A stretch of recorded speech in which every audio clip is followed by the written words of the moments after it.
Hello दोस्तों, good evening. God bless you, get success in your life. भगवान आपकी हर इच्छा, हर मनोकामना पूर्ण करे। आप अपने जीवन में सफल हों। हर इच्छा, हर जो लक्ष्य आपने निर्धारित करे हैं उनको आप प्राप्त करें। हम चर्चा कर रहे थे राजस्थान की प्राचीन सभ्यताएं। अपने अपना नया सब्जेक्ट स्टार्ट किया था जिसमें क्या हिस्ट्री ऑफ राजस्थान यानी राजस्थान के इतिहास के बारे में चर्चा कर रहे थे, जिसमें हमने स्टार्ट किया था प्राचीन सभ्यताएं। प्राचीन सभ्यताएं के बारे में थोड़ा सा हमने कल डिस्कस किया था। उससे पहले हमने देखा था कि हम एक पर्वतमाला के बारे में जानते हैं। इधर उधर जाते हैं तो देखते हैं कि एक पर्वतमाला है जिसका नाम क्या है, अरावली है। अरावली जो पर्वतमाला है ये तीन राज्यों व एक केंद्र शासित प्रदेश से गुजरती है। दिल्ली, हरियाणा, राजस्थान और गुजरात से होकर के एक पर्वतमाला है, यानी पर्वतनुमा संरचना चारों तरफ क्या फैली हुई है, जिसे क्या कहा जाता है, अरावली पर्वतमाला है। तो ये तो क्या है, तीन तो राज्यों से गुजरती है और एक केंद्र शासित प्रदेश से गुजरती है। इसके बारे में हमने देखा। अरावली का प्राचीन नाम अडावल है। इसकी कुल लंबाई 692 किलोमीटर है। राजस्थान की अगर मैं बात करूं तो इसमें 550 किलोमीटर राजस्थान में ये विस्तृत है। ये पूरी अरावली का कितना 80% राजस्थान।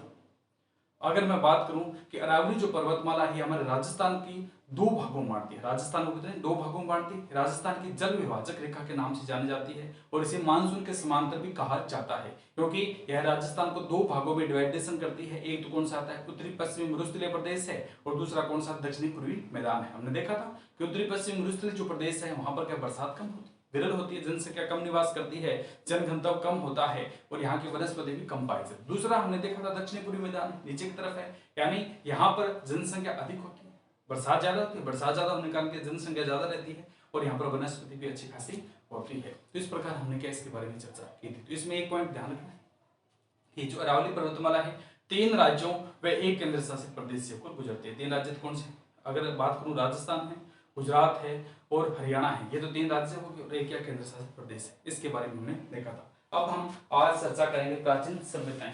कौन सी आती है, राजस्थान की प्राचीन सभ्यताएं हैं। और प्राचीन सभ्यताओं में सर्वप्रथम हम बात करते हैं विराट सभ्यता है। राजस्थान की जो सभ्यताएं हैं उन सभ्यताओं में सर्वप्रथम मैं बात करूंगा विराट सभ्यता है। क्यों, राजस्थान था प्राचीन समय में इनका जो एकीकरण हुआ था उससे पहले यहाँ पर जो था विस्तृत देश फैले हुए थे, भाग में थे, तो यहाँ पर कोई न कोई तो सभ्यता बसी थी। तो इस प्रकार अगर बात करें राजस्थान की सभ्यता आती है विराट सभ्यता है। तो विराट सभ्यता सर्वप्रथम इसकी करते हैं चर्चा की कहाँ पर फैली हुई, कौन से क्षेत्र में ये है, हम कहाँ रहते हैं। विराट की अगर मैं बात करता हूँ तो हम रहते हैं जयपुर में। ये हमारा राजस्थान का नक्शा है और राजस्थान के नक्शे में क्या है, हमारा जयपुर है। कौन सा है, एक जयपुर है। जयपुर के ऊपर क्या है, पहाड़ियां ही पहाड़ियां। हम कहा रहते हैं जयपुर में है, तो जयपुर के जैसे उत्तरी पूर्वी की तरफ चलते हैं तो यहाँ पर क्या है, पहाड़ियां ही पहाड़ियां हैं। इन पहाड़ियों के अलग अलग नाम हैं, बीजक है, भूमली है, भीम है, महादेव है। बीजक भूमली, बीजक है, भूमली है, भीम है, महादेव और कौन सी आती है, गणेश है।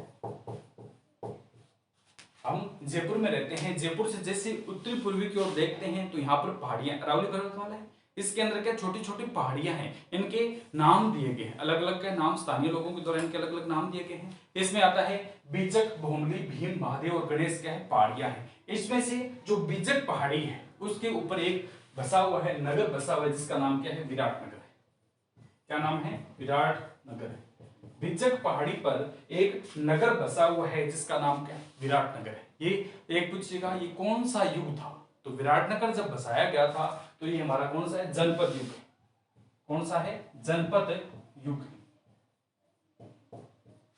बीजक पहाड़ी पर एक नगर बसा हुआ है जिसका नाम क्या है, विराटनगर। विराटनगर कौन सा युग से आता है, जनपद युग आता है। जनपद युग की अगर हम बात करते हैं तो एक आता है मत्स्य युग। कौन सा आता है, मत्स्य युग। अब आपसे पूछेगा कि मत्स्य युग की राजधानी बताइए। कई बार क्वेश्चन पूछा गया, बहुत सारे एग्जामों में आया गया है कि मत्स्य युग की राजधानी बताएं। तो मत्स्य युग की अगर मैं राजधानी बात करता हूं तो वो कौन सी आती है, विराटनगर। कौन सी आती है, राजधानी है वो विराटनगर है।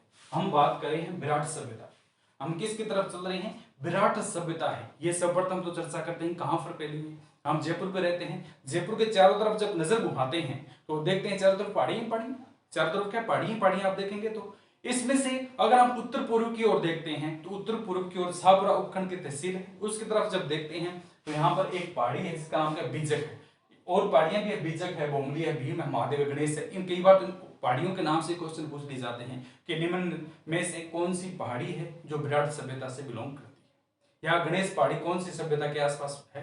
ठीक है, इस प्रकार क्वेश्चन पूछ लिए जाते हैं। तो बीजक, बोमली, भीम, महादेव और गणेश क्या पहाड़ियां हैं। इसमें से बीजक पहाड़ी पर एक विराटनगर बसा हुआ है, जिसकी अगर बात करता हूं तो जनपद युग है और मत्स्य युग है। कौन सा युग आता है? मत्स्य युग है। प्रश्न पूछ लिया जाता है कि मत्स्य युग की राजधानी बताइए। राजस्थान हिस्ट्री की अगर बात करते हैं इसमें छोटे छोटे पॉइंट से क्या प्रश्न बनते हैं। तो मत्स्य युग की अगर राजधानी पूछेगा तो वो कौन सा आता है? अपना विराटनगर। अभी विराटनगर बसा हुआ है तो अपने तो पता ही नहीं कहां पर है। इस विराटनगर की जानकारी हमें कहां से मिलती है?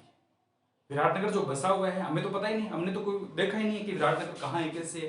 तो इसकी जानकारी हमें कहीं न कहीं से तो मिलती है। तो इस विराटनगर की जानकारी हमें कहां से मिलती है? महाभारत से।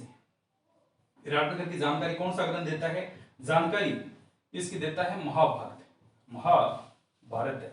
विराटनगर की जानकारी हमें महाभारत से मिलती है। हमने चर्चा की थी कि महाभारत के रचयिता कौन से? वेद व्यास। महाभारत क्या है? ये युद्ध लड़ा था, 18 दिन चला था, तो इसके रचयिता भी तो हैं। इसकी रचयिता और लेखक की है वो बात करेंगे। तो इसकी जानकारी हमें कहां से मिलती है? महाभारत से मिलती है। महाभारत से पता चलता है कि विराटनगर यहाँ पर बसा हुआ। इसी महाभारत से हमें पता चलता है कि पांडवों ने अज्ञातवास का समय यहाँ विराटनगर में गुजारा था। महाभारत से हमें जानकारी क्या मिलती है कि पांडवों ने अपने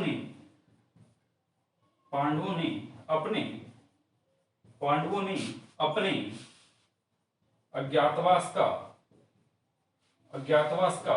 अंतिम वर्ष यहीं गुजारा था। अगर हमने महाभारत पढ़ी होगी तो उसमें क्या है? इस विराटनगर का वर्णन किया होगा। और विराटनगर के बारे में हमें क्या पता कि पांडव यहाँ आए थे कि नहीं आए थे। तो इसी महाभारत से पता चलता है कि पांडवों का जो अज्ञातवास का समय था उसका जो अंतिम वर्ष था वो यहीं पर क्या बिताते हैं? कौन से? विराटनगर में है। यहां से अगर जानकारी की बात करूं कि विराटनगर की जानकारी कौन देता है या पांडवों के अज्ञातवास के अंतिम वर्ष के बारे में निर्णय या बताने वाला कौन सा ग्रंथ है? तो अपना महाभारत है। यहाँ कहा जाता है कि माता कुंती भी अर्जुन के साथ, क्या पांडवों के साथ माता कुंती भी है। माता कुंती जब आती है तो उन्हें क्या प्यास लगी थी? माता कुंती को प्यास लगी और माता कुंती ने अर्जुन से कहा, हे अर्जुन तू मुझे कहाँ ले आया? तू मुझे कहाँ ले आया? ना तो यहाँ पीने के लिए पानी है, न कुछ खाने के लिए।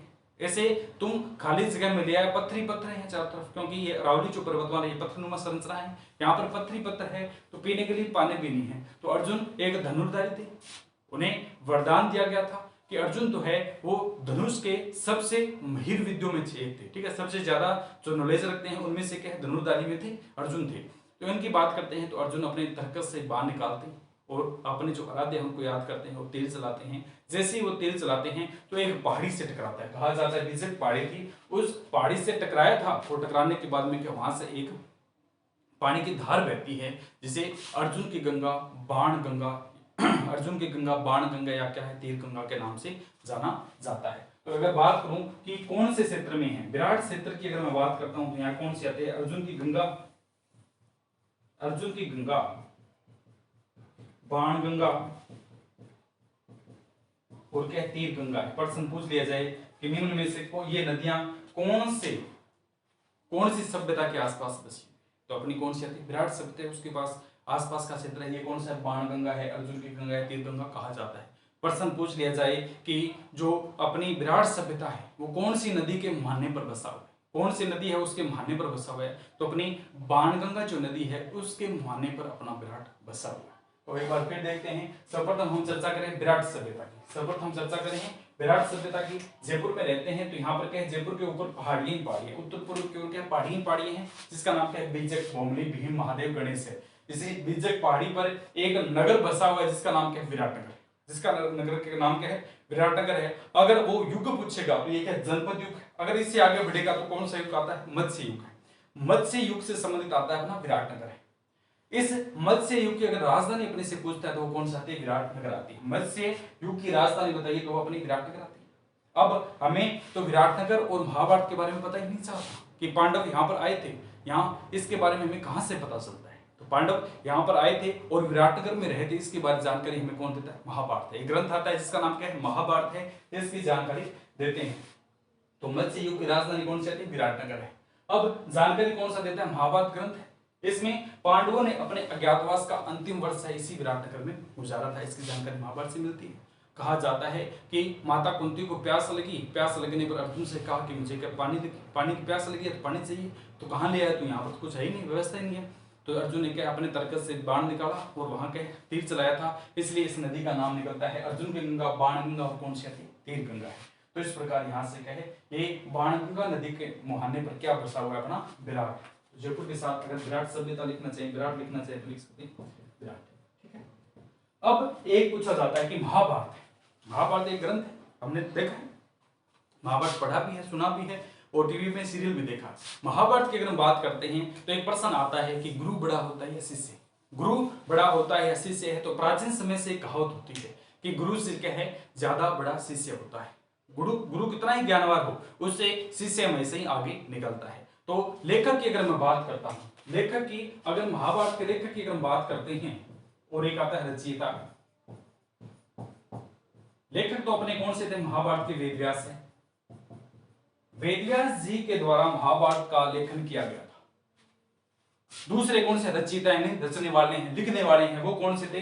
अगर मैं बात करूं लेखक है, लेखक तो कौन से? वेदव्यास और रचयिता की बात करते गणेश जी, गणेश जी है।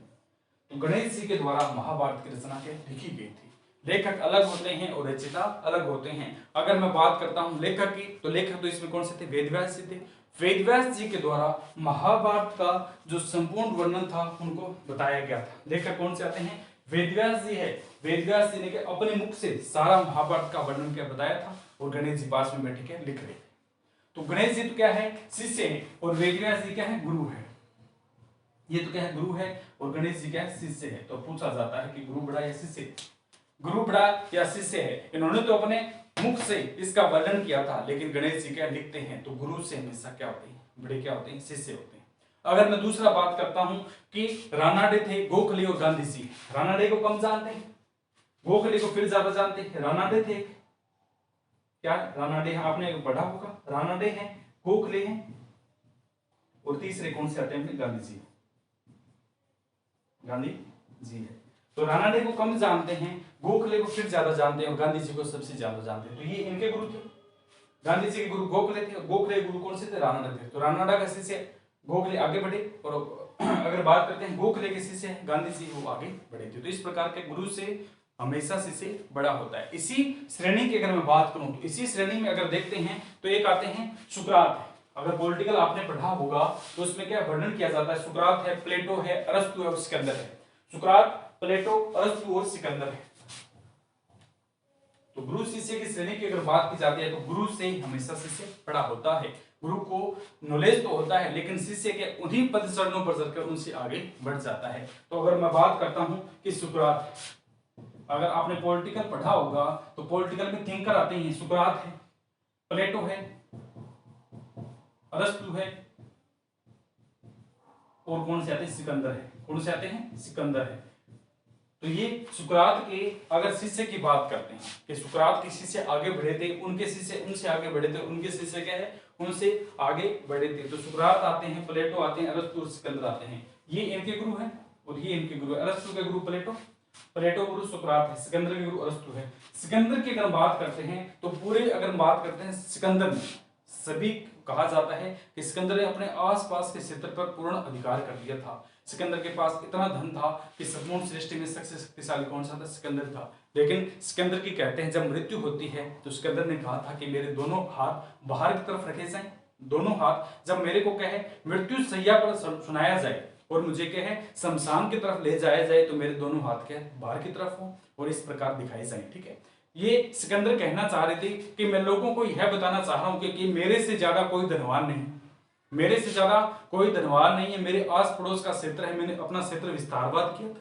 सभी क्षेत्रों को अपने अधीन किया था, लेकिन आज मैं भी क्या खाली हाथ जा रहा हूं। तो सिकंदर का ये प्रेरणादायक बहुत ही स्रोत माना जाता है कि सिकंदर की मृत्यु होती है तो अपने दोनों हाथ वो बाहर की तरफ ऐसे रखवाते हैं और दोनों के खाली रखवाते हैं और इस प्रकार के लोगों को बताते हैं कि व्यक्ति की जब मृत्यु होती है तो वो साथ लेकर कुछ नहीं जाता है, उसके साथ कुछ नहीं जाता है, चाहे वह कितना ही हड़प ले, किसी प्रकार मर्यादित तरीके से या अमर्यादित तरीके से किसी प्रकार संपत्ति इकट्ठी कर ले, उसके हाथ के खाली ही रहते हैं।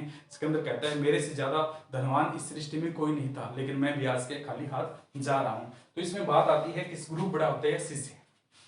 तो हम बात करेंगे विराट सभ्यता की। तो विराट सभ्यता कौन सी पहाड़ी पर बसी हुई है? पहला पॉइंट यहाँ से आता है तो विजक पहाड़ी है, और किस तरफ है? ये हमारी जयपुर के उत्तर पूर्व की तरफ शाहपुरा तहसील की तरफ का ये बसा हुआ है। और विराट जो है इसकी हमें जानकारी कहां से मिलती है? इस विराट की जानकारी हमें महाभारत ग्रंथ से मिलती है। और महाभारत ग्रंथ के लेखक कौन से हैं? तो लेखक की अगर बात करें तो वेदव्यास जी। और इसकी अगर मैं बात करूं रचयिता कौन है, यानी लिखने वाले कौन है? एक तो क्या है बोलने वाले होते हैं, दूसरे क्या उनको लिखते हैं। तो लेखक कौन से? रचयिता की बात करूं तो रचयिता कौन से? गणेश जी थे, उनके द्वारा लिखा गया था। तो गणेश जी बड़े होते हैं और जो वेदव्यास जी है ये उनके गुरु थे, लेकिन गुरु से शिष्य हमेशा बड़ा होता है। अब हम बात करते हैं विराट। कौन सा आता है? विराट है। ये हमारा भारत है और भारत की अगर बात करते हैं यहाँ से रेखा गुजरती है और इसमें अपना राजस्थान आता है। राजस्थान की अगर बात करते हैं तो इसके डूंगरपुर और बांसवाड़ा है। कौन सा है? डूंगरपुर और बांसवाड़ा ये दक्षिण में आते हैं। ये कर्क रेखा के नीचे की तरफ आते हैं, डूंगरपुर बांसवाड़ा टच करके निकलते हैं। उसका बाकी जो भाग है वो कौन सा? उत्तरी दिशा में आता है। अगर मैं बात करता हूं जयपुर है, इसका जो उत्तरतम भाग है जयपुर की अगर हम बात करते हैं, इसका उत्तरतम क्षेत्र है, यहाँ पर क्या बसा हुआ है? विराट।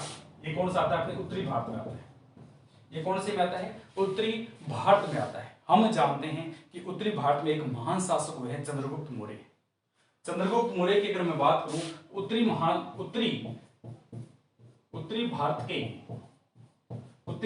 के महान शासक, महान हिस्ट्री जिसने पढ़ी होगी उनको पता होगा, उत्तरी भारत के महान शासक चंद्रगुप्त मौर्य है। चंद्रगुप्त मौर्य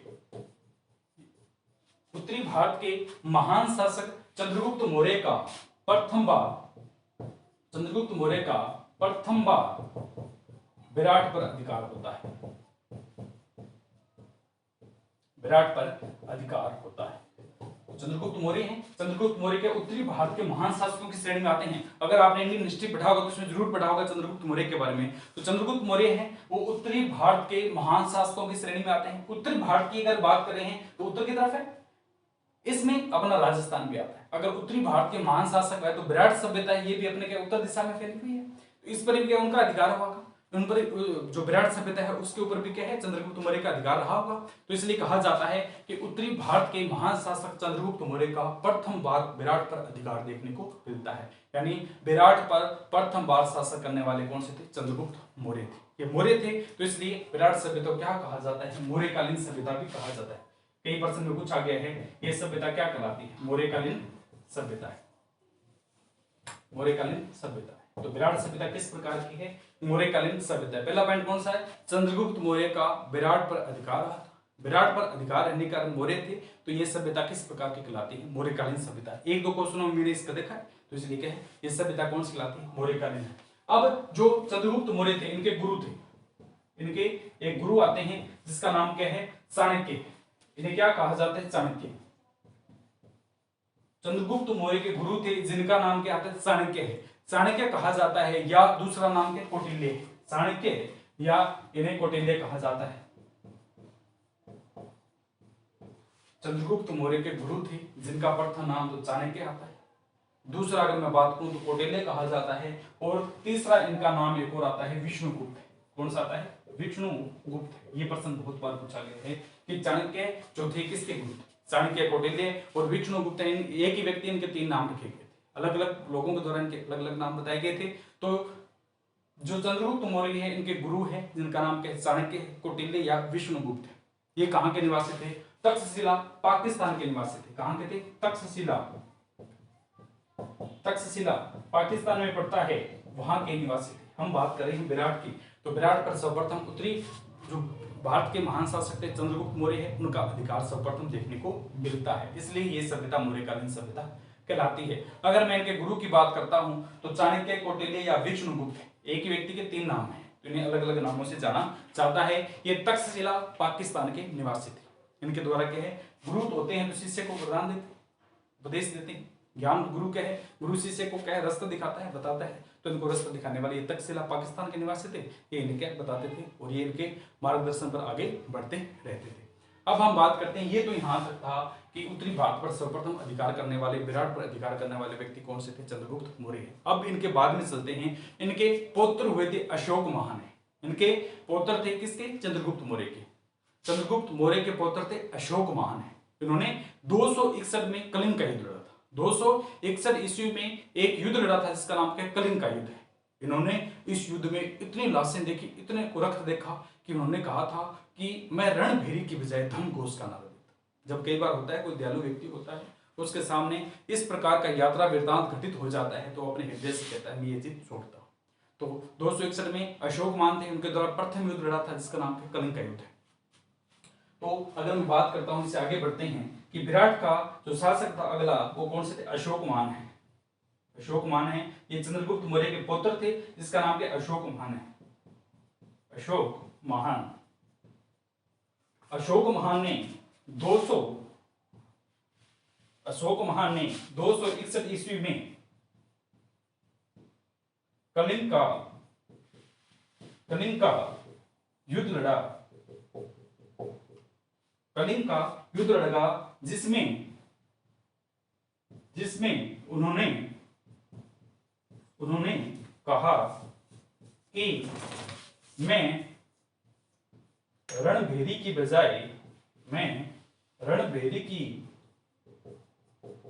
बजाय धर्मघोष में विश्वास करता हूं। धर्मघोष में विश्वास करता हूं। तो क्या घटना थी, अशोक मान है, युद्ध लड़ते हैं। पहले इनके दादाजी थे चंद्रगुप्त मौर्य थे, ये क्या अपने जो नीतियां थी उनके द्वारा अपने क्षेत्र का विस्तार करे। फिर उनके पुत्र आए, फिर इनके कहे पड़पोत्र आए। तो पुत्र जब आते हैं तो ये भी युद्ध लड़ेंगे और अपने क्षेत्र विस्तार करेंगे। लेकिन अशोक मान ने जिससे युद्ध लड़ना स्टार्ट किया, अशोक मान युद्ध लड़ना स्टार्ट करते हैं। तो इसकी अगर मैं बात करूं, अशोक मान ने 261 में कलिंग का युद्ध लड़ा। कलिंग के युद्ध की अगर हम बात करते हैं 261 में लड़ा गया था। इस युद्ध में इन्होंने इतनी लाशें देखी, इतना खून देखा, इतनी लाशें देखी, इससे क्या विचलित हो और उन्होंने कहा था कि इस प्रकार के विस्तार नीति से क्या मतलब, जो लोगों का रक्त बहा रही है और जो क्या मन जमीर को मानकर के ऐसा कार्य करने के लिए कह रही है। तो कलिंग क्या है, कलिंग के युद्ध के बाद अशोक मान ने कहा कि मैं रणभेरी नहीं बजाऊंगा। यानी युद्ध का रणभेरी, जब क्या युद्ध स्टार्ट होता है तो संघ के नुमा संरचना होती है, उससे क्या है आवाज निकाली जाती है और घोषणा की जाती है कि युद्ध स्टार्ट किया जाता है। तो उन्होंने कहा था मैं रणभेरी की बजाय धर्मघोष में विश्वास करता हूं, यानी धर्म में विश्वास करूंगा, जो धार्मिक कार्य में वही वो करूंगा। ठीक है, मैं इस प्रकार का जो गलत कार्य है इसके माध्यम से अपने क्षेत्र विस्तार नहीं करना चाहता। प्रश्न पूछ लिया जाता है कि अशोक मान ने कौन सी युद्ध के बाद, तो कलिंग के युद्ध के बाद कहा था कि मैं रणभेरी की बजाय धर्मघोष का नारा देता हूं। ये कलिंग का युद्ध कहां पर लड़ा गया था, तो साली उड़ीसा में है। कहां पर है, तो साली उड़ीसा का एक क्षेत्र है, वहां पर ही युद्ध लड़ा था। तो अशोक महान के द्वारा पूछ लिया जाए कलिंग का युद्ध कहां पर लड़ा गया था, तो साली उड़ीसा के अंदर लड़ा गया। तो इस प्रकार के युद्ध लड़ते हैं और इस युद्ध में कहते हैं कि मैं ऐसा विश्वास नहीं करता। अब पूछ लिया जाता है विराट की जो खोज है वो किसने की थी। इसकी खोज की अगर मैं बात करता हूं विराट की, तो 1937 में दयाराम साहनी है, दयाराम साहनी के द्वारा इसकी खोज की गई थी। प्रश्न पूछ लिया जाए विराट की खोज करने वाले जो खोज करता थे वो कौन थे, उत्खनन करते हैं, खोज करते हैं, तो वो कौन से थे, दयाराम साहनी के द्वारा की थी। लेकिन इसका बाद में पुनः उत्खनन किया जाता है 1962-63 में। 1962-63 में इसका पुनः उत्खनन किया जाता है। वो कौन से थे, नीलचंद बनर्जी है, नीलरतन बनर्जी है और कैलाशनाथ दीक्षित है। दो व्यक्ति थे, एक तो कौन से आते हैं, नील रतन बनर्जी है और कैलाशनाथ दीक्षित है, उनके द्वारा इसका पुनरुत्खनन किया जाता है। तो विराट की खोज करने वाले प्रथम व्यक्ति कौन सा था, 1937 में दयाराम साहनी के द्वारा विराट की खोज की जाती है। उसके बाद इसका पुनः उत्खनन किया जाता है, यानी दोबारा इसके बारे में जांच की जाती है। तो वो व्यक्ति कौन से, तो 1962-63 में दो व्यक्ति आते हैं, नील रतन बनर्जी है और दूसरा अगर मैं बात करता हूं तो कैलाशनाथ दीक्षित है, उनके द्वारा इसका प्रयास किया गया था। तो अशोक ने 261 में कौन सा लड़ा था, कलिंग का युद्ध। इतना समझ में, इतना अब आशा है कि इतना आपको समझ में आया होगा। एक बार दोबारा चलते हैं कि सर्वप्रथम हम कहा रहे थे जयपुर में अपने इस प्रकार याद कीजिए कि हम कहाँ रहते हैं, जयपुर में रहते हैं। जयपुर के ऊपर पहाड़ियां पहाड़ियां कौन सी है, छोटी बड़ी सारी पहाड़ियां, बीजक, भौमली, भीम, महादेव, गणेश पहाड़ियां बसी हुई है। इस बीजक पहाड़ी की बात करता हूं तो ये कौन सा था, मत्स्य जनपद युग था। मत्स्य जनपद की राजधानी पूछते हैं तो विराटनगर है। इसके ऊपर अगर मैं बात करता हूं तो एक सभ्यता बसी है जिसका नाम क्या है, विराट है। विराटनगर बसा हुआ है। इसी विराटनगर में एक सभ्यता बची है, विराट है, जिसकी जानकारी हमें कहां से मिलती है, महाभारत से मिलती है। महाभारत में कहा जाता है कि पांडवों ने अपने अज्ञातवास का समय यहाँ पर गुजारा था।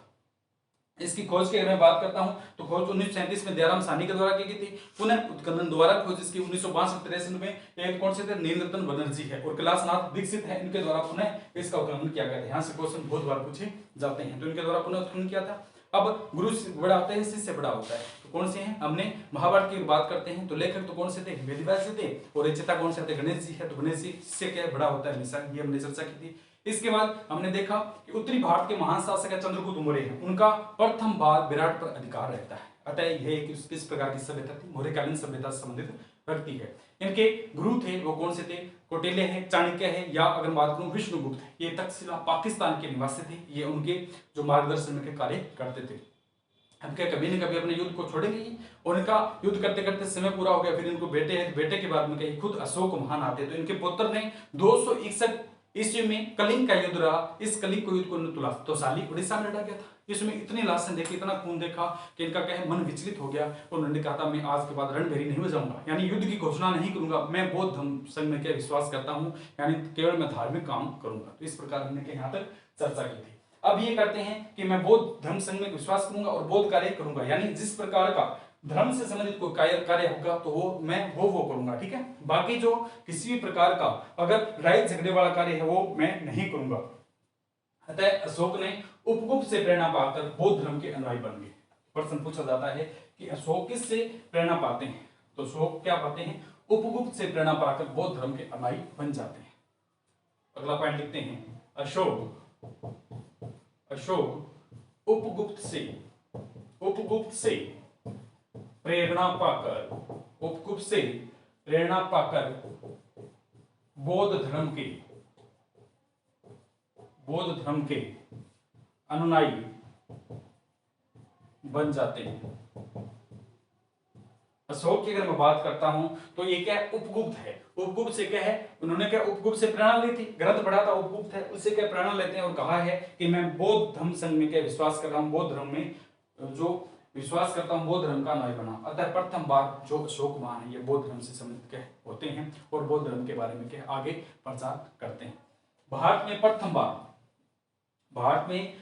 बार अगर हम बात करते हैं कि वह कौन सा व्यक्ति था जिसके द्वारा भारत में प्रथम बार शिलालेख लगवाए गए थे। भारत की अगर हम बात करते हैं प्रथम बार शिलालेख किसके द्वारा लगाए गए थे, अशोक ने भारत में प्रथम बार शिलालेख लगवाए थे। अशोक ने भारत में प्रथम बार शिलालेख लगवाए थे। इनका 1837 में इनका एक भाब्रू शिलालेख, 1837 में एक कौन सा आता है, भाब्रू शिलालेख है, जो कौन से ब्राह्मणी लिपि में है। कैप्टन बर्ट के द्वारा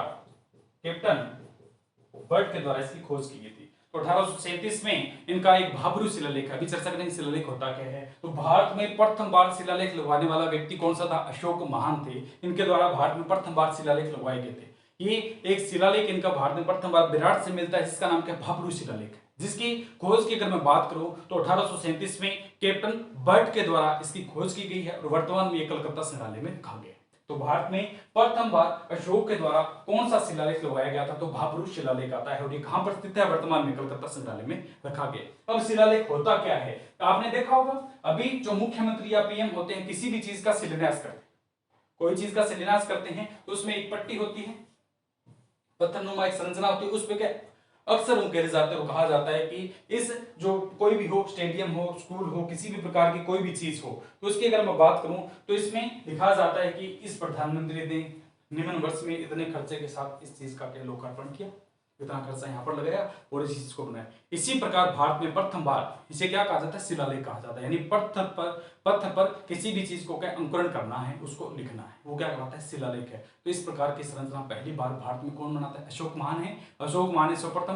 विराट की अगर बात करता हूं तो यहाँ से इनका एक शिलालेख मिलता है जिसका नाम क्या है, जिसका अगर मैं बात करूं भाब्रू शिलालेख, 1837 में कैप्टन बर्ट नाम का एक व्यक्ति था, उनके द्वारा इसकी खोज करते हैं और ये वर्तमान में कलकत्ता संग्रहालय में रखा गया है। इससे अगर हम बात करते हैं, बाद में इन्होंने कहा था कि मैं बौद्ध संघ, अशोक कहते हैं कि मैं बौद्ध धम्म संघ में अटूट विश्वास करता हूं, बौद्ध धम्म संघ में अटूट विश्वास करता हूं। यानी अशोक कहते हैं इस युद्ध के बाद और इस प्रकार बौद्ध धर्म से अनुयायी बन जाते हैं, उसके बाद में कहते हैं कि मैं बौद्ध धर्म संघ में बहुत ही अटूट विश्वास करता हूँ। कई बार होता है जब व्यक्ति टूट जाता है, बिखर जाता है, तो उसके सामने कोई ना कोई सहारा बनता है, तो वो सहारा बना था, इनके नाम बौद्ध धर्म बन गया था। तो ये क्या है, उनके नीचे रहते हैं, उनके संपर्क में आते हैं और कहते हैं कि मैं बौद्ध धर्म संघ में अटूट विश्वास करता हूं, कि जितना इस रिश्ते में किसी पर विश्वास नहीं कर सकता, उससे ज्यादा मैं किसमें, इस बौद्ध धर्म में क्या विश्वास करता हूं और इसका मैं अटूट शिष्य बन गया हूं। इसकी अगर हम बात करते हैं तो ये बन जाते हैं, कौन से हैं, बौद्ध धर्म संघ में। कई बार होता है व्यक्ति के साथ है, कोई भी व्यक्ति हो, कई ऐसी परिस्थिति आ जाती है जब के व्यक्ति टूट जाता है, उसके बाद में वो एक इस प्रकार की कोई प्रेरणादायक स्रोत बनाता है जिसके पीछे लगता है कोई हो, जैसे कई बार लगातार प्रयास करने के बाद यदि सफलता नहीं मिलती है तो भगवान पर विश्वास होता है, फिर उसके अटूट विश्वास होता है। कई बार व्यक्ति किसी भी अन्य चीजों में विफल हो जाता है, कोई होता है, अलग अलग माध्यम होते हैं, व्यापारी है या संघ के साथी है या किसी प्रकार की है, ठीक है, दोस्त हैं, उनमें किसी प्रकार का दरकिनार आ जाता है, टूट जाते हैं, तो बाद में क्या है, वो फिर भगवान का आसरा लेते हैं और क्या है, उन पर अटूट विश्वास करते हैं। इसी प्रकार अशोक कुमार ने कहा था कि मैं जो कलिंग का युद्ध लड़ा था उसके बाद में टूट के तो विचलित हो गए कि किस प्रकार का विस्तार की संरचना है, तो उनके टूटने के बाद कहा था कि मैं बौद्ध धर्म संघ में अटूट विश्वास रखता हूं, अतः यह बौद्ध धर्म के क्या अनुयायी बन जाते हैं, ये क्या है, बौद्ध धर्म के अनुयायी बन जाते हैं। अब ये बौद्ध धर्म के अनुयायी बन गए, अशोक मान है, बौद्ध धर्म के अनुयायी बन गए, मैं हूं, आप हूं, अगर हम किसी के शिष्य बन गए तो उसका प्रचार करेंगे, हमें उस चीज से जब फायदा होगा तो हम उसके बारे में बताएंगे, उसका प्रचार करेंगे। तो बौद्ध धर्म के अनुयायी बनने के बाद ये अशोक मान थे, ये विराट में क्या बनाते हैं, बहुत सारी चीजों का निर्माण करते हैं। ये बौद्ध जो विहार है, यहाँ की अगर बात करता हूँ, विराट में बौद्ध विहार है, बौद्ध स्तूप और बौद्ध भट्ट बनवाए थे। अशोक महान ने बौद्ध धर्म के अनुयायी बनने के बाद विराट में बौद्ध धर्म है, बौद्ध विहार है और बौद्ध स्तूप बनाए। तो ये कौन सा अपना विराट, इस प्रकार एक संरचना बना लेते हैं, छोटी सी विराट से, ये बना विराट, कौन सा है, विराट, जयपुर के आसपास का क्षेत्र है। इसमें लिखें कि जो कौन से आते हैं, अशोक है, अशोक ने, अशोक महान ने, अशोक ने विराट में बौद्ध स्तूप है, बौद्ध स्तूप है, बौद्ध विहार है, बौद्ध विहार व बौद्ध मठ बनवाए थे। और यहाँ पर मर्त पात्र होते हैं, ठीक है, जैसे मिट्टी के बर्तन हैं उनके ऊपर के इनके अंकुरित किया गया था, इनकी अलंकरणनुमा संरचना है वो बनाई गई थी। इसी के अगर बात करते हैं विराट से, विराट से हमें महात्मा बुद्ध की प्रतिमा मिली है, विराट से हमें महात्मा बुद्ध की प्रतिमा मिली है, बुद्ध की प्रतिमा मिली है। बौद्ध धर्म से मिलने वाली सबसे पहली प्रतिमा कौन सी आती है, बौद्ध धर्म की मिलने वाली प्रतिमा कौन सी है, विराट से हमें प्रथम मानव ज्ञात प्रतिमा मिली है, यानी मानव के द्वारा जो मूर्तियां ढूंढी गई थी, जो प्रतिमाएं ढूंढी गई थी, उनमें सबसे पहली मुद्रा कौन सी आती है, ये पहली प्रतिमा कौन सी आती है, महात्मा बुद्ध की प्रतिमा है, विराट से। विराट से हमें महात्मा बुद्ध की प्रतिमा मिली है जो मानव द्वारा निर्मित या ढूंढी गई, मानव द्वारा निर्मित प्रथम प्रतिमा है, कौन सी है, प्रथम प्रतिमा यहां से में मिली है, ठीक है, ये प्रतिमा मिली है, ये महात्मा बुद्ध की प्रथम विराट से मिलने वाली प्रतिमा कौन सी आती है, महात्मा बुद्ध की, कहां से मिली, विराट से। यहां से विराट से हमें मुद्राएं मिली है, विराट से क्या है, मुद्राएं मिली है, विराट से मुद्राएं मिली है, कितनी मुद्रा मिली है, 36 मुद्राएं मिली है, 36 मुद्राएं मिली है। विराट से हमें मुद्राएं मिली है, कितने प्रकार की, 36 प्रकार की मुद्राएं मिली हैं। इसमें अगर पूछ लिया जाए तो 8 तो हमें क्या है, पंचमारक मुद्राएं हैं, 8 पंचमारक मुद्राएं हैं, पंचमारक मुद्राएं। प्रश्न पूछेगा कि हमें विराट से कितने प्रकार की मुद्राएं मिली है, 36 प्रकार की मुद्राएं। इनमें से 8 तो पंचमारक मुद्राएं हैं, कौन सी है, 8 तो पंचमारक मुद्राएं मिली है। और अगर 28 की अगर हम बात करते हैं इंडो ग्रीक मुद्रा है, 28 इंडो ग्रीक मुद्रा है। तो यहां से 8 तो हमें पंचमारक नुमा मुद्राएं मिली, यानी 5 स्मारक बने हुए इस प्रकार की संरचना बनी हुई है, जो कितनी है 8 है। 8 तो पंचमारक मुद्राएं मिली हैं और 28 इंडो ग्रीक मुद्राएं मिली है। इसकी अगर हम बात करते हैं तो जिनमें से 16 मुद्राएं हैं, जिनमें से 16 मुद्राएं हैं वो राजा मिंडेर से संबंधित है। 16 मुद्राएं राजा मिंडेर से संबंधित है। क्वेश्चन पूछे जाते हैं कि विराट से हमें कितने प्रकार की मुद्राएं मिली, 36 प्रकार की। इसमें से पंचमारक मुद्राएं कितनी है, 8 प्रकार की। अगर पूछें कि इनमें से इंडो ग्रीक मुद्राएं कितनी है, 28 प्रकार की। और इसी में पूछे कि मिंडेर से संबंधित कितनी मुद्राएं मिली है, तो 16 मुद्राएं मिंडेर से संबंधित पूछ लिया जाए। ठीक है, कुछ भी पूछ सकते हैं, हिस्ट्री है तो इसमें पूछ लिया जाए। अब हम बात करते हैं कि यहाँ पर कभी न कभी किसी न किसी शासक का अधिकार तो रहा, किसी का शासक का अधिकार रहा था। तो इसके ऊपर हुण शासक, हुण शासक एक तो कौन से आते हैं, हुण शासक है, तोरमल में मिहिरकुल है। ठीक है, एक दूसरे शासक आता है यूनानी शासक है, मिंडेर है। ठीक है, यूनानी शासक क्या है, मिंडेर है। इन दोनों का अधिकार रहा था। हुण शासक पहला तो कौन सा आता है, हुण शासक तोरमन व मिहिरकुल का अधिकार रहा। कि विराट पर किस किसका प्रश्न पूछा जाता है कि विराट पर किस किसका अधिकार रहा था, तो पहला तो आता है हुण शासक थे, तोरमन में मिहिरकुल है। दूसरा अगर मैं बात करूं तो यूनानी शासक है, यूनानी शासक मिंडेर का अधिकार रहा। यूनानी शासक मिंडेर का अधिकार रहा, जिससे संबंधित मुद्राएं थी, 16 मुद्राएं थी, राजा मिंडेर है, तो इसी का क्या अधिकार रहता है, वो कौन से थे, यूनानी शासक है, जिनसे संबंधित क्या है, मिंडेर का अधिकार रहा। इनसे संबंधित मुद्राएं मिलती हैं, जिनका नाम अगर मैं बात करूं तो हिंद भवन मुद्रा है, और कौन से आते हैं, इंडो ग्रीक मुद्रा है। तो हिंद भवन मुद्रा और इंडो ग्रीक मुद्रा किससे संबंधित है, यूनानी शासक से हैं। इसका नाम कौन सा है, हिंद भवन मुद्रा। और दूसरा कौन सा आता है, इंडो ग्रीक, इंडो ग्रीक मुद्रा है। तो ये क्या है, यहाँ पर मुद्राएं मिली है। तो शौक था वो बौद्ध धर्म के अनुयायी बन जाते हैं, तो फिर यहाँ पर क्या बनाते हैं, बौद्ध स्तूप है, बौद्ध मठ और बौद्ध विहार बनाते हैं। यहाँ से प्रथम महात्मा बुद्ध की प्रथम मानव ज्ञात प्रतिमा मिलती है, जो कौन सी, महात्मा बुद्ध की प्रतिमा है। यहाँ की अगर मैं बात करता हूँ तो विराट की मुद्राएं मिली है कितनी, 26 प्रकार की। प्रथम मानव प्रतिमा कौन सी, महात्मा बुद्ध की है। यहाँ से मुद्राएं मिली है, 36 मुद्राएं हैं, 8 पंचमारक मुद्राएं हैं, 28 इंडो ग्रीक है और 16 मुद्राएं राजा मिंडेर की है। यहाँ पर शासक रहा था, कोई न कोई शासक रहते हैं, विराट के ऊपर है, किसी न किसी का अधिकार रहा था। तो पहले बात करते हैं हुण शासक तोरमन व मिहिरकुल का अधिकार रहा था। दूसरा अगर मैं बात करता हूं तो यूनानी शासक है, उनकी मुद्राएं मिलती है, यूनानी शासक मिंडार की मुद्राएं मिलती है। अब यहाँ पर क्या विराट पर कोई व्यक्ति कभी घूमने के लिए आया था, तो यहाँ पर क्या है, एक चीनी यात्री था, हेनस्यांग, एक चीनी यात्री हेनस्यांग है, या इसे युआंगचांग कहा जाता है। यहाँ लिख देते हैं चीनी यात्री हेनस्यांग, हेनस्यांग, या इसे दूसरा नाम क्या है, युआंगचांग है, युआंगचांग। चीनी यात्री हेनस्यांग युआंगचांग ने क्या विराट के भ्रमण किया था, इसलिए इसे क्या कहा जाता है, यात्रियों का पंडित और नीति का राजकुमार। इसका उपनाम क्या है, उपनाम यात्रियों का पंडित। ठीक है, और अगर दूसरा बात करते हैं कि एक चीनी यात्री कौन सा था जिसने विराट का भ्रमण किया था, तो वो कौन सा था, चीनी यात्री हेनस्यांग था, जिसे क्या कहा जाता है, यात्रियों का पंडित करते हैं, यात्रियों का राजकुमार है, यात्रियों का राजकुमार है और नीति का पंडित है। नीति का प्रश्न पूछ लिया जाए, विराट भ्रमण के दौरान किस व्यक्ति को यात्रियों का राजकुमार कहा जाता है, हेनस्यांग है। नीति का पंडित के नाम से किस जो भ्रमण करता थे उसको उपनाम से जाना जाता है, तो वो कौन से आते हैं, अपने हेनस्यांग आते हैं। ठीक है, अगर मैं विराट की बात करता हूं तो यहाँ पर अकबर व जहांगीर ने टकसाल लगवाई थी, अकबर व जहांगीर ने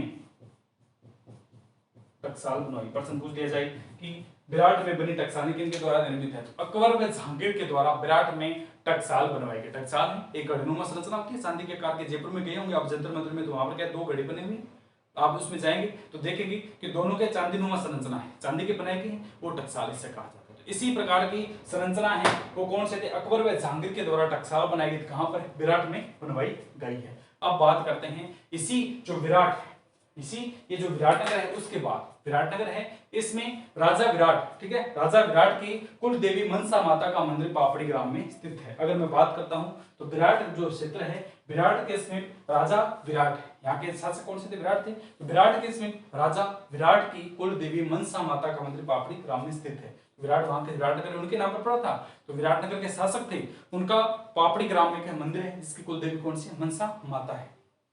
अगर हम बात करते हैं कि पांडव थे जब ये वापस जा रहे थे, पांडव क्या वापस जा रहे थे, इनका जब 14 वर्ष का वनवास पूरा हो जाता है तो उन्होंने क्या अपने अस्त्रों जो शस्त्र थे उनको कहे लोकार्पण कर दिया था। पांडवों ने हथियारों का विसर्जन कर दिया था। ये विसर्जन उन्होंने क्या किया था? लोहागढ़, उदयपुरवाटी, झुंझुनू में किया था। पांडवों ने अज्ञातवास के दौरान जब वापस जा रहे थे तो अपने हथियारों का विसर्जन करते हैं, और ये विसर्जन कहाँ पर करते हैं? लोहागढ़, उदयपुरवाटी, झुंझुनू है। उस झुंझुनू के आसपास का क्षेत्र, इस क्षेत्र को अच्छी तरह जानते हो, वहां पर क्या है तालाबनुमा सन्नाटा थे, उसमें क्या है ये अपने अस्त्र डाल देते हैं। तो लोहागढ़, उदयपुरवाटी, झुंझुनू में पांडवों के द्वारा अपने शस्त्रों का विसर्जन किया गया। इस प्रकार ये हमारी कौन सी सभ्यता थी? विराट सभ्यता। एक बार थोड़ा सा सारभ में फिर बता देता हूँ कि हम कहाँ रहते हैं? जयपुर में रहते हैं। जयपुर के जैसे ऊपर देखते हैं तो विभिन्न प्रकार की पहाड़ियां हैं, बीचक, भूमली, भीम, महादेव और गणेश है। बीचक पहाड़ी पर एक नगर बसा हुआ है जिसका नाम विराटनगर है। जिसका नाम क्या है? विराटनगर है। यह जनपद युग है और मत्स्य जनपद है। जनपद युग और मत्स्य जनपद है। अब प्रश्न पूछेगा कि मत्स्य जनपद युग, मत्स्य जनपद से कौन सा संबंधित? विराट है। या मत्स्य जनपद की राजधानी बताइए तो विराट बताइए।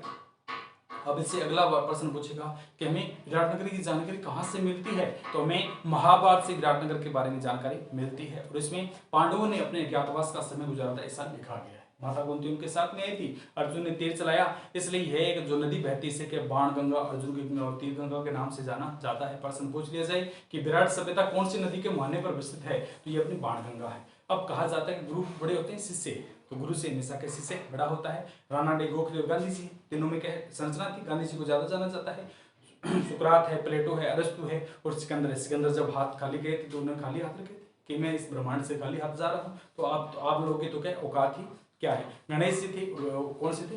वेदव्यास है। वेदव्यास जी तो क्या लेखक थे महाभारत के, और रचयिता की बात करूं तो गणेश जी थे। गणेश जी लिख रहे थे और वेदव्यास जी क्या उन्हें बता रहे थे, ठीक है। तो गणेश जी क्या बड़े हो गए और वेदव्यास जी क्या गुरु है तो छोटे हो गए। तो शिष्य गुरु से हमेशा ही बड़ा नाम करता है। कहीं देख लीजिए कि गुरु से दिमाग ज्यादा होगा शिष्य का, वो आगे बढ़ेगा। तो इस प्रकार हमने की थी। फिर हम बात आते हैं उत्तरी भारत है। उत्तरी भारत अपना जो राजस्थान है, जयपुर है, ये ऑलमोस्ट उत्तरी भाग में आता है। डूंगरपुर, बांसवाड़ा ये बीच में आता है, ठीक है। ये अगर हम बात करते हैं तो बीच रेखा से गुजरता है। डूंगरपुर, बांसवाड़ा नीचे की तरफ है। बाकी जो उत्तरी भारत में आता है, तो उत्तरी भारत में महान शासक थे चंद्रगुप्त मौर्य, उनका उत्तरी भारत पर शासन था। तो उनका क्या राजस्थान पर भी रहेगा, राजस्थान पर रहेगा तो विराट पर भी रहेगा। अतः उत्तरी भारत के महान शासक चंद्रगुप्त मौर्य का प्रथम बार विराट पर अधिकार रहता है। तो इसलिए यह सभ्यता विराट जो सभ्यता है ये कौन सी? मेरुकालीन सभ्यता के नाम से भी जाना जाता है। इसके बाद अगर मैं बात करूं कि जो चंद्रगुप्त मौर्य थे इनके गुरु रहते हैं जिसका नाम कौन सा आता है? कौटिल्य, विष्णुगुप्त या चाणक्य के नाम से जाना जाता है। व्यक्ति एक नाम तीन है। तक्षशिला पाकिस्तान के निवासी थे। अब ये चंद्रगुप्त मौर्य ने जैसे वंश परंपरा को छोड़ा, आगे बढ़ाया, तो उनका एक पौत्र आते अशोक महान है। अशोक महान ने 261 ईस्वी में एक युद्ध लड़ा था जिसका नाम है कलिंग का युद्ध है। तो साली उड़ीसा में लड़ा गया था। इस युद्ध में जो अशोक महान उनके द्वारा इतना रक्त देखा गया था, इनके द्वारा इतने व्यक्ति मारे गए थे, इतना रक्त देखा था। उन्होंने क्या इससे विचलित होकर कहा था कि मैं रणभेरी की बजाय धर्म घोष में विश्वास करता हूँ, यानी केवल धर्म में विश्वास करता हूँ, मैं रणभेरी नहीं बजाऊंगा। तो इस प्रकार के उपगुप्त से प्रेरणा पाकर जो ये थे ये बौद्ध धर्म के अनुयायी बन जाते हैं, बौद्ध धर्म को मानने लगते हैं। अगर मैं बात करूं किसकी विराट की सभ्यता की खोज किसके द्वारा की? 1937 में दयाराम साहनी के द्वारा इसकी खोज की जाती है। और बाद में अगर 1962-63 की बात करते हैं, नीलतन बनर्जी है और कैलाशनाथ दीक्षित के द्वारा इसका उत्खनन द्वारा किया गया था। दोनों क्वेश्चन अलग अलग पूछे जाते हैं। 1937 की बात आएगी तो दयाराम साहनी आएंगे, दोबारा से पूछेगा 62-63 की बात है तो ये दोनों आते हैं, ठीक है। इसके बाद अगर मैं बात करता हूँ कि हाँ उपगुप्त से प्रेरणा पाकर अशोक मान बौद्ध धर्म के अनुयायी बन जाते हैं, बौद्ध धर्म को बना लगते हैं। और ये इसके बारे में कहते हैं कि मैं बौद्ध धर्म संघ में अटूट विश्वास रखता हूँ। अशोक ने भारत में प्रथम बार शिलालेख लिखवाए। प्रथम बार शिलालेख लिखवाने वाले व्यक्ति कौन से थे? अशोक मान हैं। इनके द्वारा लिखा गया विराट से एक शिलालेख मिलता है जिसका नाम कौन सा आता है? जिसका अगर मैं बात करूं तो भाब्रू शिलालेख है। ये कौन सी ब्राह्मणी लिपि में लिखा गया है?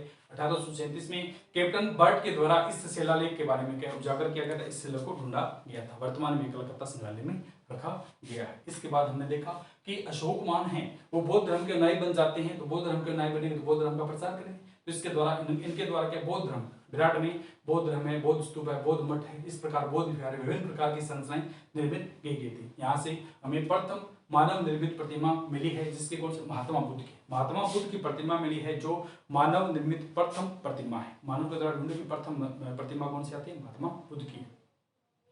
इसके बाद की अगर मैं बात कहूँ तो विराट पर किसी न किसी का शासक रहा था, ऐसे तो नहीं विराट स्वतंत्र था, कोई न कोई तो शासक ऐसा रहा था, विदेशी था या अपना स्वदेशी था, उसने क्या अधिकार किया था। तो यहाँ पर दो शासक आते हैं, एक तो पूर्ण शासक तोरमण में भीरकुल है, इनका अधिकार था। दूसरा अगर मैं बात करूँ यूनानी शासक है, मिंडार है, इनका अधिकार था। तो मिंडार की मुद्राएं भी हमें से मिलती है, इंडो ग्रीक मुद्रा है और हिंद भवन मुद्रा है। इसी विराट से हमें अन्य प्रकार की मुद्राएं भी मिलती है, जैसे 36 प्रकार की मुद्राएं टोटल यहाँ से मिली है हमें, जिसमें से 8 पंचमारक मध्य मुद्राएं हैं और 28 कौन से आते हैं? इंडो ग्रीक मुद्राएं हैं, जिनमें से 16 मुद्राएं अपने के मिंडेर शासक मिंडेर थे उनसे मिलती है। तो इस प्रकार अगर मैं बात करता हूँ कि यहाँ के शासक विराटनगर है, यहाँ का कोई न कोई राजा है, यहाँ का क्या है? विराट थे, ठीक है। राजा विराट का जो कुल देवी है मनसा माता का मंदिर थोड़ी दूर जाकर के पापड़ी ग्राम में स्थित है, आज भी मेला लगता है। इसके बाद जो पांडव वापस जा रहे थे, पांडव क्या है वापस जा रहे थे, वो क्या है अपने हथियारों का विसर्जन करते हैं। वो कहाँ पर करते हैं? लोहागढ़ उदयपुर वाटी झुंझुनू में अपने हथियार फेंक जाते हैं, उनका विसर्जन कर जाते हैं। तो ये हमारी क्या थी? विराट सभ्यता है। इसमें कई प्रकार के क्वेश्चन बनते हैं। तो विराट सभ्यता कंप्लीट होती है। जयपुर की शाहपुरा उपखंड तहसील है, वहां पर बसी हुई है, ठीक है। उत्तर जयपुर के उत्तर पूर्व में विस्तृत है, वहां पर बसी हुई पहाड़ियां हैं। तो कभी आप आएंगे इधर तो मौका मिले तो देखना कि जयपुर में कौन कौन सी पहाड़ी पर किस प्रकार की संरचनाएं निर्मित की गई है। तो ये विराट सभ्यता में इतना ही। कल हम अगली सभ्यता पढ़ेंगे, उसके बारे में चर्चा करेंगे। तो आज के लिए इतना ही। ओके दोस्तों, खुश रहें, मस्त रहें। Thank you.